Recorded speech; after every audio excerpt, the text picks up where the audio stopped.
Donc, un petit tour sur la machine climatique. Je vais essayer d'aller assez rapidement parce que je me doute que vous avez tous une très bonne connaissance du sujet.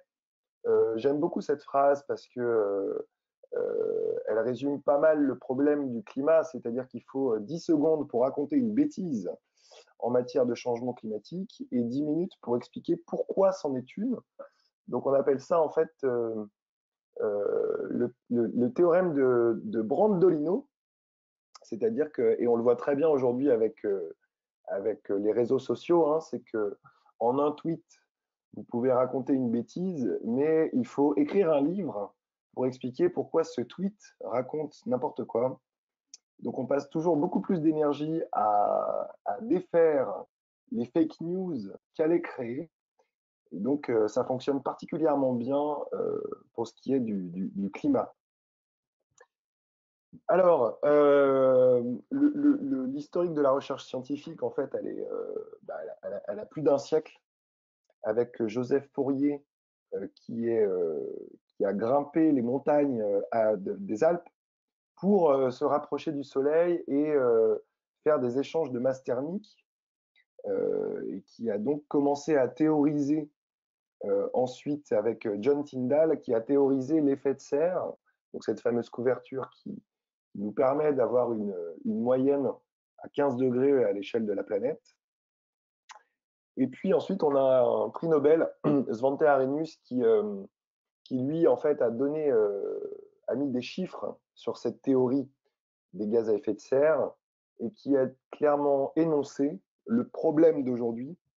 Il a dit que s'il y avait 2 fois plus de CO2 dans l'atmosphère que la concentration qui se mesure en parties par million, hein, des ppm, s'il y avait 2 fois plus de CO2 dans l'atmosphère, on prendrait 5 degrés en plus. Et c'est donc exactement ce qui est en train de se passer. Donc, ça fait un siècle, plus d'un siècle, que ce qui nous arrive était annoncé. Et on a même récompensé ce Norvégien pour, ben voilà, pour cette projection. Ensuite, on a Milankovitch qui, en 1930, nous montre qu'il y a une variabilité naturelle du climat. Donc ça me semble important en fait de parler de tout ça parce que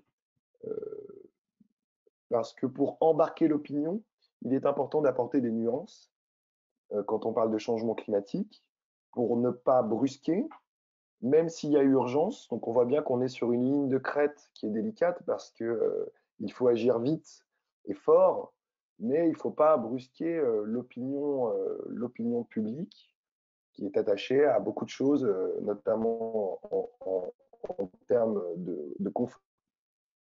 Et donc, il est important de dire qu'il y a toujours eu des changements climatiques, qu'il y a une variabilité naturelle des changements climatiques, et donc qui dépend de beaucoup de choses, qui dépend en fait du forçage solaire, qui dépend de l'obliquité, de la distance par rapport au Soleil, de la courbe que la Terre fait autour du Soleil. Et donc, c'est assez simple à avoir en tête. On a des périodes naturelles qui se reproduisent tous les 100 000 ans.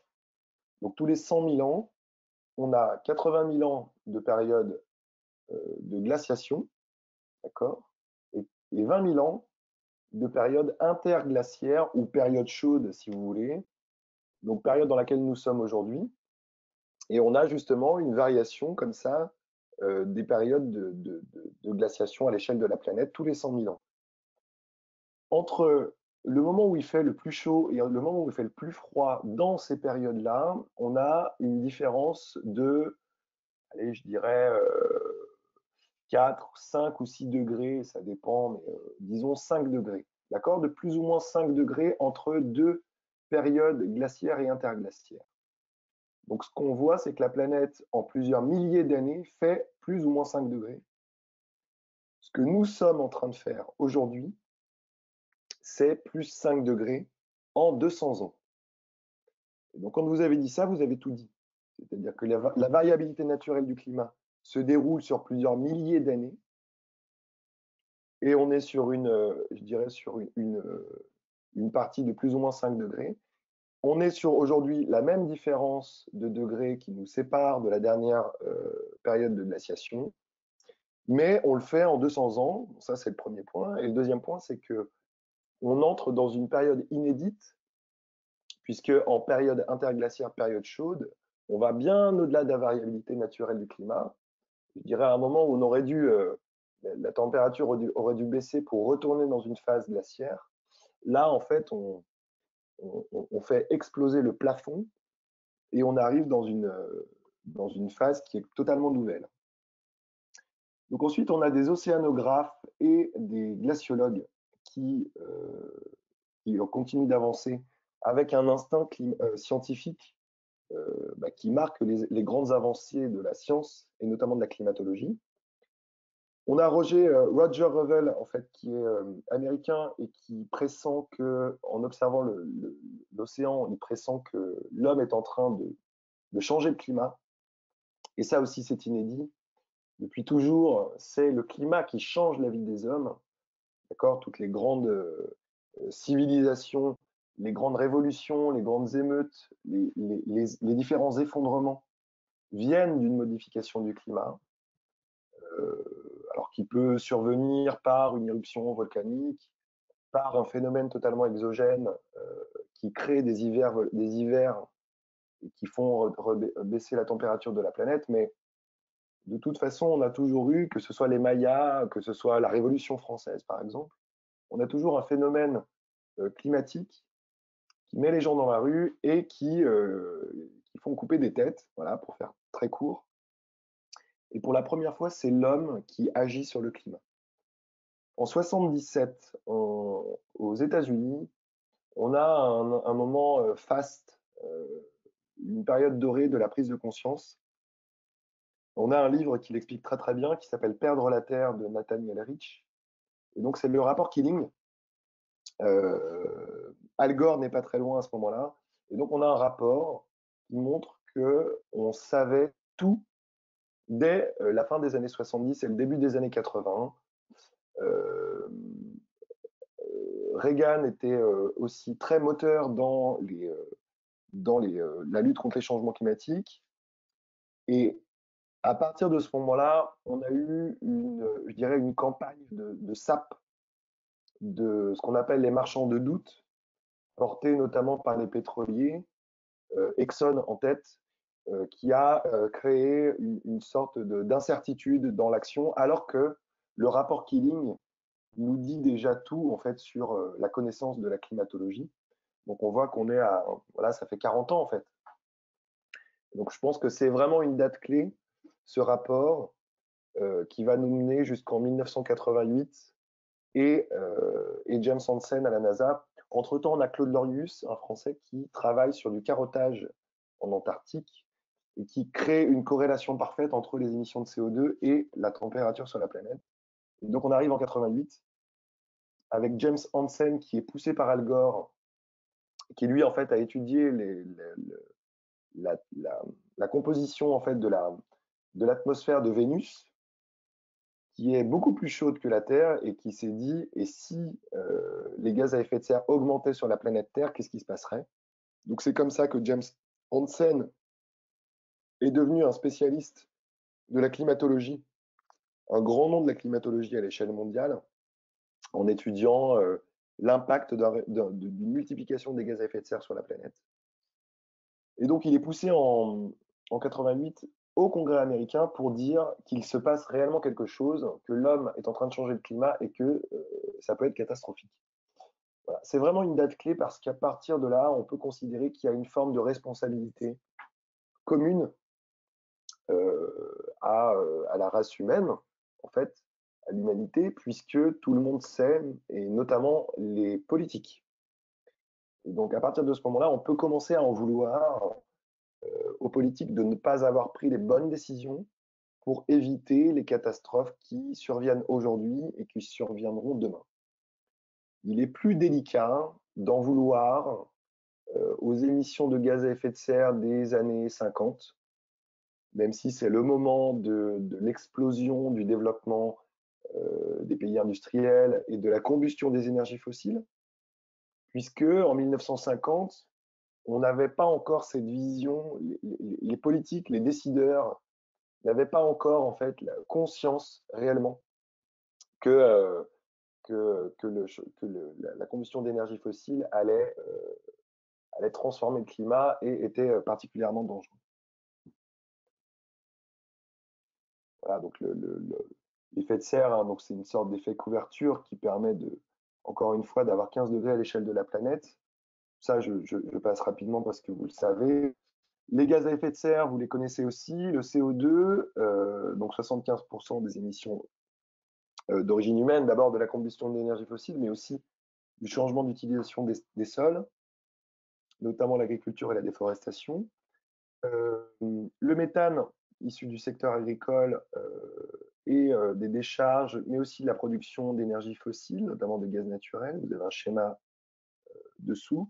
Les combustions de méthane explosent littéralement aujourd'hui à l'échelle de la planète.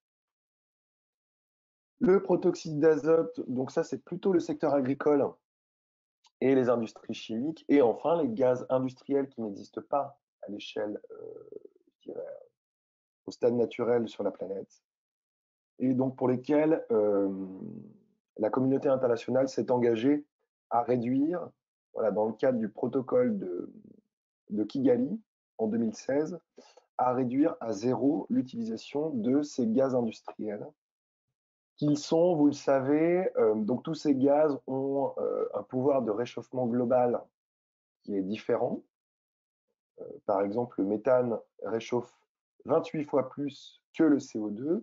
Les gaz industriels, c'est 10 000 fois plus que le CO2. Et ils n'ont pas tous la même durée de vie dans l'atmosphère. Donc on a donc des émissions, d'accord, donc on pourrait dire positives, qui viennent se cumuler dans l'atmosphère, et les puits. Donc je précise que dans les gaz à effet de serre, vous avez la vapeur d'eau, hein, mais le cycle de la vapeur d'eau est tellement court, donc l'atmosphère est composée à 95% de vapeur d'eau, mais le cycle de l'eau est tellement rapide qu'elle n'a aucun effet en fait sur le, sur le, sur cette couverture et sur le climat. Donc on a des émissions positives qui sont liées principalement donc, aux combustions d'énergie fossile, au process industriel et à l'agriculture. Et on a des émissions qui sont dites négatives, donc des absorptions par des puits carbone naturels, que sont les forêts, les sols agricoles, et ce qu'on appelle le carbone bleu, les écosystèmes côtiers comme les mangroves, et aussi les zones humides terrestres comme les tourbières, les marais, etc. Et on a des solutions qui commencent à émerger, qui sont des puits dits technologiques, donc de captation du carbone et de stockage dans, dans le sous-sol géologique, dans des aquifères en fait, qui ont été vidés de leur gaz naturel ou de pétrole. Et donc, ce qu'on appelle la CCS, d'accord, ou BECCS, CCS, Carbon Capture and Storage, BECCS, Bioenergy Carbon Capture and Storage, sont des solutions qui vont venir en complément des puits de carbone naturels que nous devons développer pour atteindre la neutralité carbone, je vais en parler. Bon, le gros problème, c'est la consommation d'énergie. Alors, on est beaucoup plus sur la planète, on consomme 2 fois plus d'énergie qu'avant. Et surtout, ce qu'il faut retenir de ce schéma, hein, c'est que donc c'est la consommation d'énergie primaire, c'est donc avant la transformation. C'est que le charbon est en numéro 1, le pétrole en numéro 2 et le gaz naturel en numéro 3, et qu'il n'y a pas de substitution. On a plutôt une accumulation de la production d'énergie et de la consommation d'énergie. D'accord.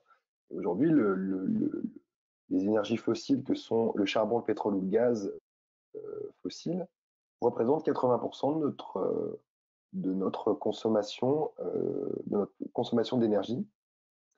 On parle beaucoup des ENR, mais c'est vraiment très peu. Et encore une fois, l'ENR, les énergies renouvelables, sont importantes quand elles viennent se substituer aux fossiles. parce que sinon, ça ne fait que s'ajouter à l'énergie qu'on consomme dès aujourd'hui. Voilà, donc on a fait x8 en 80 ans. On n'a pas réussi encore aujourd'hui, en fait. Donc vous avez là la population, la croissance de la population. Donc on sera pas loin d'être 10 milliards en 2050.